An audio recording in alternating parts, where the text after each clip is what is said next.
Haleluya. Halo Bapak Ibu Saudara-saudari terkasih dalam Tuhan Yesus Kristus.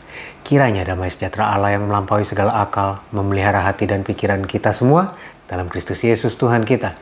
Bapak Ibu Saudara-saudari, mari kita perhatikan Matius 7 ayat 1 dan ayat 2. Saya bacakan. Jangan kamu menghakimi supaya kamu tidak dihakimi.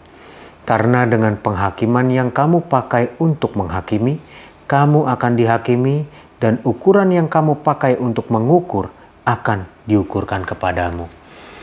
Dalam hidup kita Bapak Ibu Saudara-saudari, seringkali banyak orang menghakimi kita, perbuatan-perbuatan kita.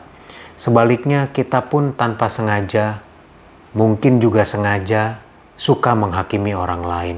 Ketika melihat orang lain melakukan sesuatu, rasanya tidak sabar untuk berkomentar gitu ya.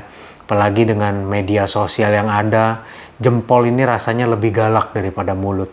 Ya, ngelihat orang begini, komentar dengan sinis. Lihat orang begitu, komentar dengan sinis. Firman Tuhan hari ini mengingatkan kita. Ukuran yang kau pakai untuk menghakimi orang lain, itu akan diukurkan kepadamu.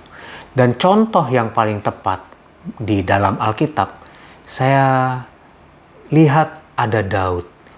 Ketika Daud melihat Bersyeba yang begitu cantik, Daud mengingini Bersyeba. Dan ketika Daud mengetahui bahwa Bersyeba sudah bersuami, yaitu Uria, apa yang Daud lakukan? Dia menyingkirkan Uria. Lalu 2 Samuel 12 itu Nabi Nathan datang kepada Daud dan memperingati Daud. Melalui satu cerita tentang orang kaya yang punya banyak domba, mengambil domba si miskin untuk dimasak buat tamunya. Ketika Daud mendengar perumpamaan itu, apa yang Daud lakukan? Dia marah, Bapak Ibu Saudara-saudari. Tanpa sadar, ukuran yang dia pakai waktu dia mendengar tentang si orang kaya yang banyak itu dipakai untuk mengukur dia juga oleh Allah. Makanya Nabi Nathan katakan, engkaulah orang itu. Waktu Daud marah bahwa, wah orang itu harus dihukum. Ya, Nabi Nathan bilang, engkaulah orang itu. Jadi Bapak Ibu Saudara-saudari, dalam hidup kita, jangan mudah-mudah kita menghakimi orang lain. Ayat yang pertama katakan dengan jelas, jangan kamu menghakimi, supaya kamu tidak dihakimi. Jadi, mari kita renungkan. Apakah selama ini kita menghakimi orang, baik sengaja maupun tidak? Kalau memang demikian, mari kita perhatikan firman Tuhan hari ini. Jangan lagi kita menghakimi. Bagaimana kalau orang lain menghakimi kita? Urusan mereka. Ya, kita nggak usah balas, kita nggak usah urusin. Biarin. Yang penting kita di mata Tuhan kita benar. Kita tidak menghakimi. Karena ada ayat lain yang berkata bahwa penghakiman itu haknya Allah, bukan haknya kita. Jadi mari kita hidup dengan penuh damai sejahtera, gak usah pusingin penghakiman orang. Demikian juga kita jangan menghakimi, gak usah pusingin hidup orang. Mari kita berdoa. Tuhan Yesus yang baik, terima kasih Tuhan untuk firman-Mu yang mengajar kepada kami supaya kami jangan menghakimi. Tuhan tolong supaya kami mampu Tuhan untuk menahan diri dalam bertindak, dalam berkata-kata, dalam menyampaikan komentar, dalam apapun Tuhan, menjaga diri kami supaya kami jangan menghakimi.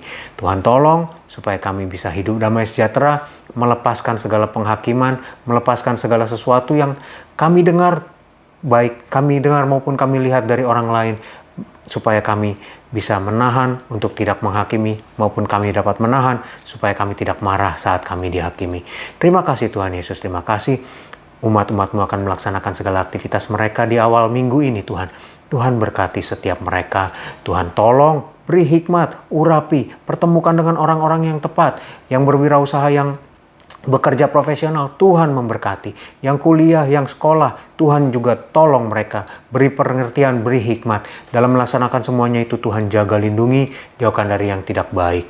Tuhan, kami serahkan hidup kami kepadamu, terpujilah Engkau kekal selama-lamanya, dalam nama Tuhan Yesus Kristus kami berdoa. Haleluya. Amin. Kasih karunia dari Tuhan Yesus Kristus menyertai kita semua. Amin.